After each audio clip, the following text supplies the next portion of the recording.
Dzień dobry. Proszę się nie denerwować. Zgaszenie świateł jest celowe, bo chciałabym, żebyście Państwo w tej chwili wyobrazili sobie, że naprawdę w Katowicach dzisiaj nie ma prądu. Nie działają Wasze telefony, nie działa pogotowie, nie działa policja, nie działa straż pożarna.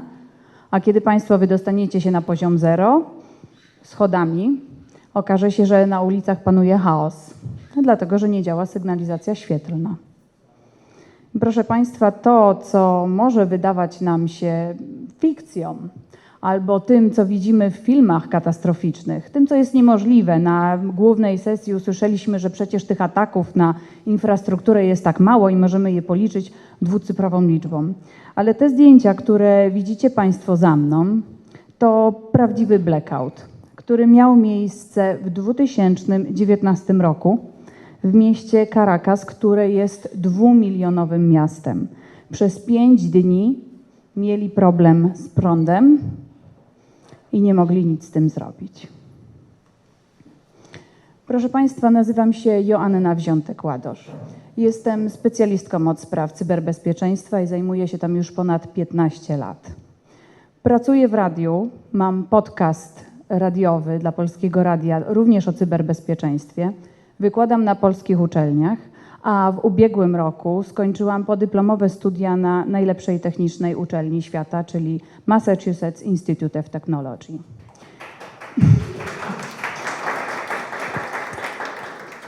Bardzo dziękuję. Dzisiaj właśnie nawiążę do tych Stanów Zjednoczonych, bo chciałabym Państwu przekazać trzy filary, które pozwolą Państwu na wdrożenie porządnej polityki bezpieczeństwa dla Smart City, ale nie tylko.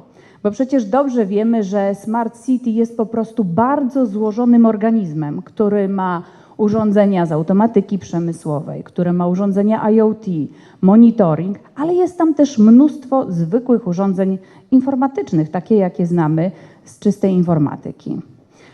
Ale zanim do tego dojdę, chciałabym się z Państwem podzielić faktami. Bo okazuje się, że już dzisiaj w miastach mieszka 56 wszystkich ludzi na świecie. Co oznacza, że większość z nas jednak mieszka w mieście. I proszę Państwa, ten trend jest rosnący, co oznacza, że będzie nas coraz więcej. Coraz mniej osób będzie mieszkało na wsi, gdzieś w lesie, a coraz więcej będzie mieszkało w miastach. Proszę Państwa, kolejna dana to 15,5 miliarda urządzeń IoT, które są podłączone do internetu. I to są dane zebrane za rok 2022, a więc całkiem świeże. I proszę Państwa, wśród tych urządzeń IoT jest 10 tysięcy milionów ataków, które są kierowane na te właśnie urządzenia. I dlatego my dzisiaj musimy zastanowić się, co z tym zrobić i jak z tym działać. No bo przecież dowiedzieliśmy się, że tych ataków jest niewiele i może nie musimy do końca się tym przejmować, a przecież dobrych hakerów też jest mało. No mamy grupę ATP z Rosji, która też była dzisiaj wymieniana na głównej prelekcji. Mamy jeszcze kilku innych, których nazwiska wymienimy na palcach jednej dłoni. No więc może nie ma się czym przejmować. Otóż, proszę Państwa, niezupełnie. Zrobiłam taki krótki research, jak to się ładnie dzisiaj mówi. I w internecie znalazłam pracę magisterską napisaną w Sztokholmie w 2020 roku, kiedy już studenci piszą prace, w których testują i pentestują urządzenia IoT. W tym przypadku była to smart lodówka. Jak ktoś z Państwa chce się dowiedzieć więcej, to można tę pracę w internecie znaleźć i przeczytać. Proszę Państwa, kolejny przykład, tym razem Uniwersytet z Oslo. Testowanie bezpieczeństwa podatności kamer internetowych, a więc takiego typowego urządzenia IoT, które dobrze znamy, które bardzo często ma publiczny adres IP dostępny w internecie. Te kamery widzimy wszędzie. Tu jest jedna z monitoringu. Mamy je na mieście, mamy je na skrzyżowaniach, mamy je na naszych osiedlach. Proszę Państwa, mój ulubiony przykład. Uniwersytet w Mediolanie, praca magisterska napisana w 2017 roku, a kod źródłowy aplikacji służącej do sprawdzania podatności i eksploitowania urządzeń IoT do dzisiaj znajduje się na GitHubie. To zdjęcie zrobiłam wczoraj. Proszę Państwa, zadaję pytanie, czy jest jakieś rozwiązanie, czy możemy coś z tym zrobić?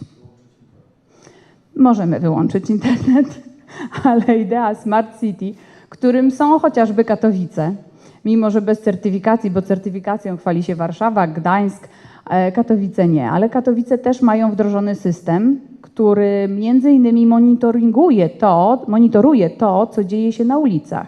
I kiedy w Katowicach ktoś z nas przewróci się na ulicy, to algorytmy AI, które zbierają dane z tych kamer, wskażą, że jest jakieś zdarzenie i trzeba to ustalić, dlaczego ta osoba przewróciła się na tej ulicy. I uczulam Was na to, bo dzisiaj czeka nas impreza. Słuchajcie, przejdę do Cyber Security Best Practices. Wspomniałam o Stanach Zjednoczonych.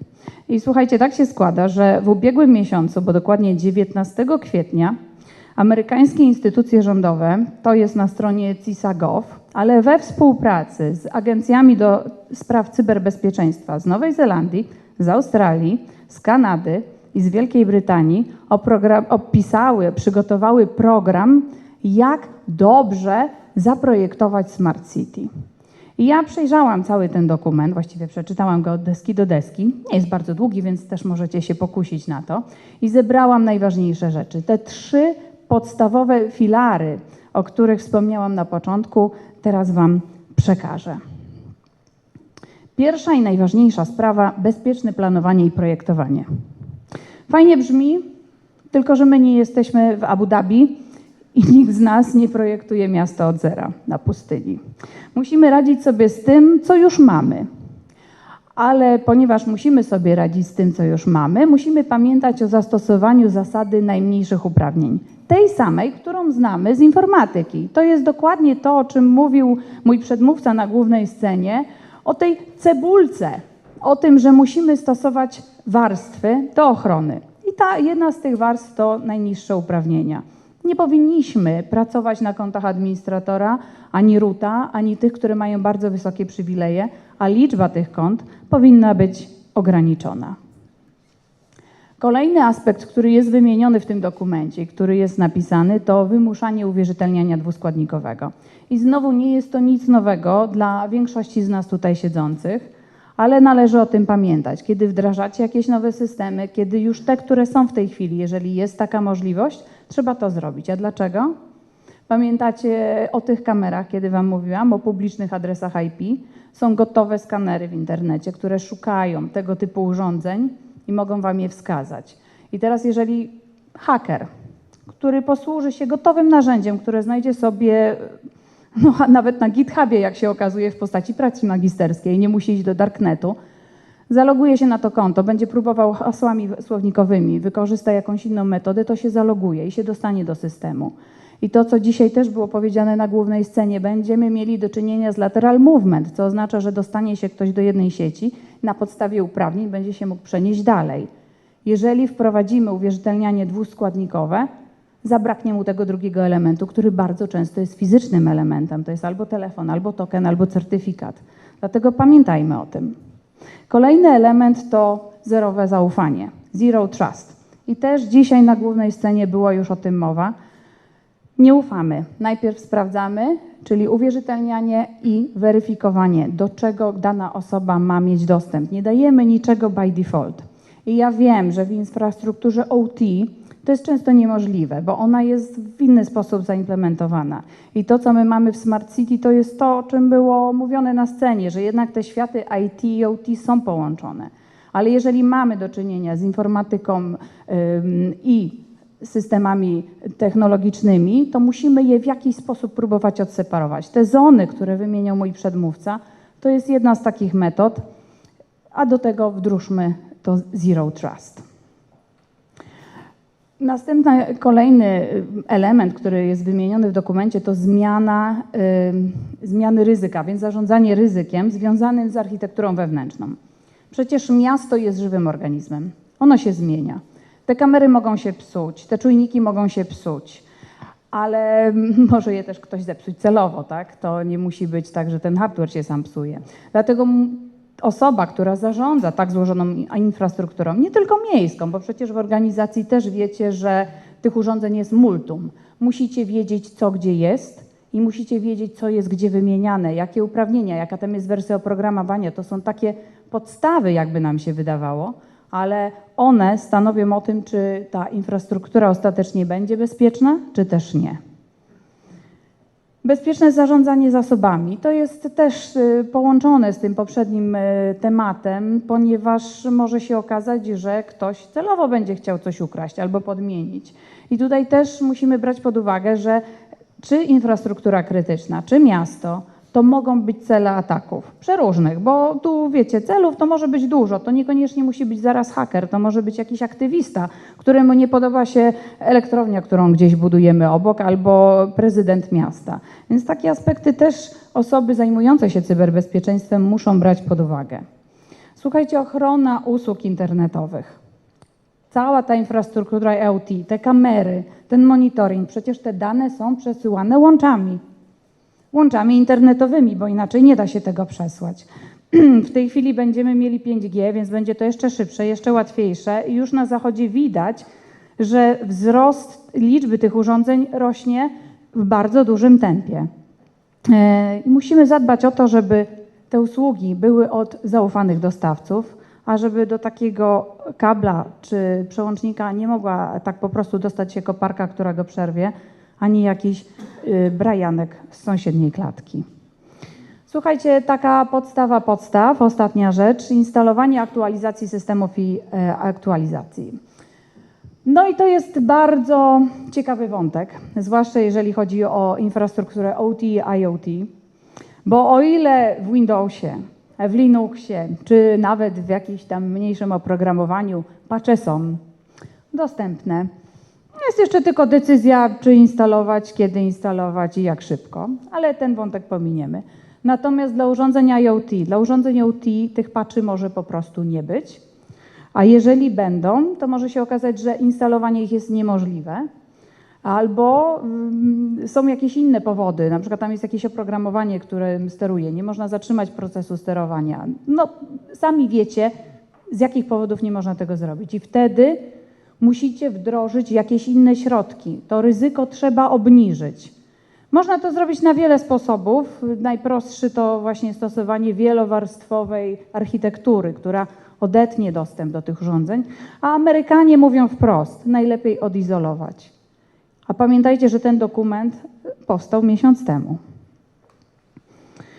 Na koniec pozostaje nam analiza zagrożeń prawnych, bo Smart City jest dość charakterystyczne. O ile w firmach, w prywatnych czy państwowych zakładach operujemy danymi, które wiemy, do kogo należą i wiemy, kto tymi danymi za nie odpowiada, ale w mieście to są dane ludzi, prywatne dane. Mamy GIODO, mamy ochronę danych osobowych i mamy różnych obywateli. Też pamiętajcie i bierzcie to pod uwagę. Słuchajcie, drugi filar, który został wymieniony, który pomoże w zbudowaniu takiej dobrej, bezpiecznej polityki bezpieczeństwa, to proaktywne zarządzanie ryzykiem w łańcuchu dostaw. I znowu czuję się tak, jakbym powtarzała wszystko to, co było powiedziane na głównej scenie, bo tam też już dzisiaj było o łańcuchu dostaw. I tak się zastanawiam, czy my wszyscy uczymy się od Amerykanów, czy to po prostu tak jest na całym świecie. Łańcuch dostaw oprogramowania. Czy kiedy zamawiacie oprogramowanie do waszych firm? No bo można go kupić oczywiście od tych dużych dostawców, ale bardzo często zamawiamy jakieś oprogramowanie, zwłaszcza w takich złożonych systemach jak Smart City. Tam nie ma gotowych rozwiązań, tam trzeba je połączyć ze sobą, napisać to oprogramowanie. Czy sprawdzacie dostawców? Bo to tutaj chodzi. Czy dostawca oprogramowania ma jeszcze pod sobą 5 podwykonawców? A czy ci podwykonawcy dbają o bezpieczeństwo danych? Czy ich pracownicy rozumieją, czym jest cyberbezpieczeństwo i czym jest współdzielenie tych danych i tajemnica? Czy tam są przeprowadzane audyty regularnie i czy sam proces tworzenia tego oprogramowania jest zgodny ze standardami? Mój ulubiony aspekt, łańcuch dostaw sprzętu i urządzeń IoT, zwłaszcza u nas w Polsce. Bo przecież wszyscy wiemy, w jaki sposób robimy zakupy, zwłaszcza w jednostkach publicznych, takich jak Smart City. Cena czyni cuda. I to nie jest absolutnie żadna reklama, natomiast proszę Państwa, najtańsze nie zawsze jest najlepsze. I my to wiemy, ale musimy przekonać jeszcze tą drugą stronę, dział zamówień, że nie zawsze najważniejsza jest cena. Ważne jest bezpieczeństwo miasta, ludzi, danych, które są przetwarzane. Ale przecież w mieście może się wydarzyć to, o czym mówiliśmy na samym początku, blackout. Ale co jeżeli ktoś włamie się i tylko wyłączy sygnalizację świetlną? Przecież nikt nie zapanuje nad tym miastem. Ja przyjechałam do Państwa dzisiaj z Warszawy i byłam bardzo zaskoczona, że z Dąbrowy Górniczej tutaj do Katowic o godzinie 8:30 przejechałam w 11 minut. W Warszawie, mimo działającej sygnalizacji świetlnej, gdybym chciała się dostać z Mokotowa do centrum o 8:30, nie posiadając helikoptera, zajęłoby mi to od godziny do 1,5. A gdyby nie było sygnalizacji świetlnej, a takie rzeczy się zdarzają, to korki rosną w trybie wykładniczym i często zdarza się, że wracam do domu 3 godziny. Więc proszę Państwa, porozmawiajmy z działem zakupów. To urządzenie musi być godne zaufania. Musimy wiedzieć, kto go produkuje, czy możemy mu zaufać, czy tam nie ma jakiegoś oprogramowania szpiegowskiego, czy tam to oprogramowanie jest aktualizowane i czy będziemy mogli zwrócić na gwarancji i mieć pewność, że te dane nie trafiają gdzieś, gdzie tego byśmy nie chcieli. No i ostatnia sprawa, chmura. No niestety, mamy łącza. Dużo tych łączy jest niekoniecznie wysyłanych do chmury, ale IoT, dobrze wiecie, że jest takim bardzo specyficznym tworem. Te urządzenia często są taką formą black boxu. Kto z Państwa czyta, gdzie dane trafią? Politykę prywatności. Ja też, ale mimo wszystko jesteśmy tutaj w mniejszości. Dużo czasu zajmuje, tak, ale tam często są bardzo ciekawe zapisy. Na przykład przy kamerkach. Taki podam przykład może z życia takiego nie Smart City, ale takiego życia domowego, bo przecież część z Państwa na pewno ma dzieci. Na pewno żony przekonywały, że byłoby fajnie mieć taki monitor dla dziecka z kamerką, żeby było widać, czy ono śpi, czy nie śpi, czy płacze. Ja, słuchajcie, mam też znajomego, który akurat dzieci nie ma, ma koty, bardzo je kocha, do tego stopnia, że zakupił im kamerkę, przez którą może do nich mówić, może wydawać tam dźwięki ta kamerka i może nagrywać. A wiecie, co znalazłam w polityce bezpieczeństwa tej kamerki? Że ona może dla celów oczywiście testowych i oczywiście nie w jakichś szpiegowskich, od czasu do czasu samoistnie się włączyć i nagrywać w celach poprawy oprogramowania. I wysyłać gdzieś, tak, no to zawsze gdzieś wysyłam, tylko tego nie wiemy. Dlatego to bardzo ważne, żebyśmy wiedzieli, co za tą chmurą się kryje, bo dobrze wiemy, że chmury nie składają się z pary wodnej, tylko z Linuxów, Windowsów i data center. Proszę Państwa, odporność operacyjna, czyli to, o czym mówiła szefowa Techniski, Zuzanna, tworzenie kopii zapasowych, ale takich, które będzie można przywrócić. A więc nie, że zaznaczamy checkboxa, jak mamy audyt, że mamy kopię zapasowe, tylko sprawdźmy, czy można coś z tą kopią zapasową zrobić. I to, o czym mówił na głównej scenie przedmówca, czyli to, że te ataki, o których my mówimy o infrastrukturze, czyli i Colonial Pipeline, i to, co się wydarzyło w Dallas miesiąc temu, bo przecież mieliśmy atak na Smart City Dallas, ale to były ataki ransomware'owe. I teraz, co jest ciekawego w atakach ransomware'owych? One szyfrują dane i w bardzo dużej części wypadków szyfrują też backup. Czy backup nie ma ransomware'u? To jest łańcuch dostaw, to jest poprzedni punkt. Słuchajcie, przeprowadzenie szkoleń pracowników, bo to jest też taki element, o którym my zapominamy. Nie wszyscy pracownicy w firmie, a zwłaszcza mieszkańcy miasta, wiedzą, co to jest cyberbezpieczeństwo. Oni nawet nie wiedzą, co to jest bezpieczeństwo teleinformatyczne. Oni często wykonują swoją pracę i nie zastanawiają się, czy ten link, który kliknęli, bo jest faktura do opłacenia, albo bo ich straszą, że prąd odłączą, a nie wiadomo, czy będzie bon na węgiel, klikną. I tak potem mamy pracę, na szczęście lub nie na szczęście, bo może być stresująca bardziej lub mniej. Bardzo ważne jest, i jest to wymieniony jako trzeci element z podstawowych tych elementów, które służą do budowania dobrej, mocnej polityki bezpieczeństwa, to opracowanie i ćwiczenie planów reagowania na incydenty i w tym odzyskiwania danych z backupu. Słuchajcie, ponieważ tego było dużo i ponieważ możecie nie mieć czasu albo chęci notować wszystkiego, ja zrobiłam małą ściągawkę. Jeżeli zeskanujecie kod albo przepiszecie sobie link dla tych, którzy nie ufają kodom QR i skanowaniu temu, co tam widać, możecie sobie ściągnąć taką infografikę, którą widać po prawej stronie. I tam są wymienione te wszystkie elementy, a na dole jest napisane źródło, skąd jest to wzięte, więc możecie trafić do dokumentu w oryginale.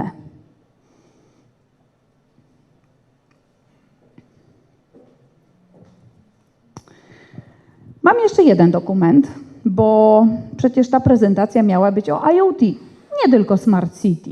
A IoT jest nieodłączną częścią właśnie takich Smart City. I znalazłam taki dokument, znów amerykański. Jak już widzicie, tam jest takie magiczne NIST. Dla części z Was już wiadomo, co to oznacza. Amerykanie przygotowali drugi dokument o IoT. I też chciałabym się podzielić tym, co tam jest napisane, żebyśmy wspólnie mogli ustalić, czy to IoT jest bezpieczne, czy niebezpieczne. I słuchajcie, na początek zarządzanie zasobami. Proste, częściowo się powtarza z tym, co było opublikowane w kwietniu i z tym, co było mówione na głównej scenie. Najpierw trzeba zrobić inwentaryzację. Dopóki nie wiecie, co macie w tej sieci, to trudno rozmawiać o jakimkolwiek bezpieczeństwie, bo można mieć super fajne założenia, ale jeżeli nie wiemy co i gdzie, no to ciężko zadbać co dalej. Kolejny aspekt to znów zarządzanie podatnościami. Jeśli to możliwe, patchujemy. Jeśli to nie jest możliwe, wdrażamy jakieś inne dodatkowe środki bezpieczeństwa, które pomogą na zmitygowanie tego ryzyka. Ewentualnie jest trzecia ścieżka, akceptowanie ryzyka. Kolejny element, zarządzanie dostępem. Kto do czego ma dostęp, ale pamiętajmy, że jeżeli rozmawiamy o IoT, to tam są najprawdopodobniej jeszcze jakieś czujniczki, tam są jeszcze jakieś dane zbierane i one są gdzieś wysyłane. I to też jest taki aspekt, na który trzeba zwrócić uwagę, gdzie i jak trafią i kto ma do nich dostęp. Wykrywanie incydentów. To też było dzisiaj na głównej scenie. Musimy wiedzieć, czy coś gdzieś się dzieje. Jeżeli wykryjemy, jeżeli znajdziemy jakieś anomalie w sieci, w środowisku czy w Smart City, będziemy mogli na nie zareagować. A jeżeli żyjemy w błogiej nieświadomości, że jesteśmy fantastyczni i u mnie działa, więc wtedy, słuchajcie, możemy się dowiedzieć następnego dnia z prasy, że no nie było tak super, a co za tym idzie, to już sami sobie odpowiedzcie. Drugi element to zapewnienie bezpieczeństwa danych, bo IoT w Smart City oznacza zbieranie dużych ilości danych, a więc privacy, ochrona tych danych. Drugi element to wykrywanie incydentów związanych z bezpieczeństwem tych danych. Znowu musimy wiedzieć, czy gdzieś się dane wydostały, czy ktoś gdzieś jakiegoś hasła nie podał, czy ktoś gdzieś nie został zwolniony, a jego konto jeszcze ciągle jest aktywne. Tu słuchajcie, ja mogę mnożyć te pomysły, co może pójść nie tak, ale to w kwestii bezpieczników jest zadbanie o to i wykrycie takich incydentów. I ostatni, trzeci element to ochrona prywatności osób fizycznych. Niestety mamy legislację, mamy prawo, które mówi, że każdy z osób, każdy z ludzi ma prawo do dostępu do swoich danych, do sprawdzania, jakie te dane przesyłamy. Ludzie bardzo cenią transparentność. Jeżeli ktoś ma podejrzenia, że oprogramowanie czy sprzęt został wyprodukowany dzisiaj w niesłynnej Rosji czy w Chinach, nasze zaufanie jest mniejsze niż do tego sprzętu, który został wyprodukowany chociażby w Stanach czy w Izraelu. Dlatego ważne jest, żeby przepływ informacji kontrolować, gdzie dane trafiają i kto ma do nich dostęp. W drugiej kolejności uprawnienia. Nie wszyscy muszą mieć dostęp do takich danych, które zawierają dane osobowe. bo przecież w Smart City zbieramy mnóstwo informacji, również z systemów alarmowania, również z szpitali, również z jednostek, które zarządzają chociażby takim prądem, jak nasz tutaj symulowany blackout. Świadome podejmowanie decyzji. I tu mam na myśli to, czy na pewno istnieje konieczność zbierania wszystkich danych, czy my na pewno potrzebujemy takich dużych ilości. I to jest w kwestii osób, które zarządzają tymi decyzjami, czy u Państwa w firmie, czy w takim Smart City. A potem kolejny aspekt to dysocjowanie tych danych, czyli oddzielanie, bo może można je zanonimizować, może nie potrzeba ich łączyć z konkretnymi danymi, z osobami, zbierać jak najmniej, a potem jeszcze je rozdzielać. I znów wykrywanie. Wykrywanie naruszeń prywatności, jeśli do takich doszło. A na koniec ściągawka, znów w postaci kodu QR lub linku do przepisania z dołu strony. Te wszystkie elementy o zarządzaniu IoT według standardów NIST-owskich macie tutaj przygotowane i przetłumaczone na język polski. Słuchajcie, to jest zdjęcie z Black Mirror. Ktoś na sali ogląda? No właśnie, mamy tam wszystkie czarne scenariusze. A komu z Was wydaje się, że to tylko film i to się nie wydarzy? No cieszy mnie taka publiczność, bo słuchajcie, w większości, kiedy robi się pytania i konkursy dla słuchaczy, takich zwykłych ludzi na ulicy, to oni mówią, że to jest tylko film, to się nie wydarzy. I ja myślę, że cyberprzestępcy też chcą, żebyśmy tak myśleli, żebyśmy wierzyli, że takie rzeczy się nie dzieją, że takie rzeczy tylko w filmach. Natomiast jak dobrze wiemy, dzieją. I przykładem jest chociażby to Dallas sprzed miesiąca. Natomiast ja nam wszystkim i naszym dzieciom chciałabym życzyć, żebyśmy mieszkali w takim oto Smart City.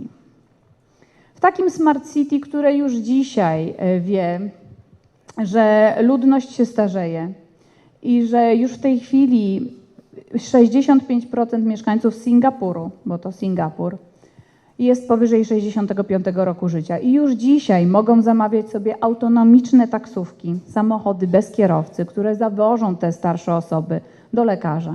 Mają zegarki, smartwatche, takie, które monitorują ich stan, kontrolują i wysyłają te dane do lekarzy. Mają szkoły, które są przygotowane specjalnie dla ich dzieci, a całe miasto wygląda jak z futurystycznego obrazka, takie jak z filmu. A z ciekawości polecam Państwu wpisanie, jak Singapur wyglądał w latach 60., kiedy jeszcze byli pod władzami brytyjskimi. Dziękuję Państwu bardzo za uwagę.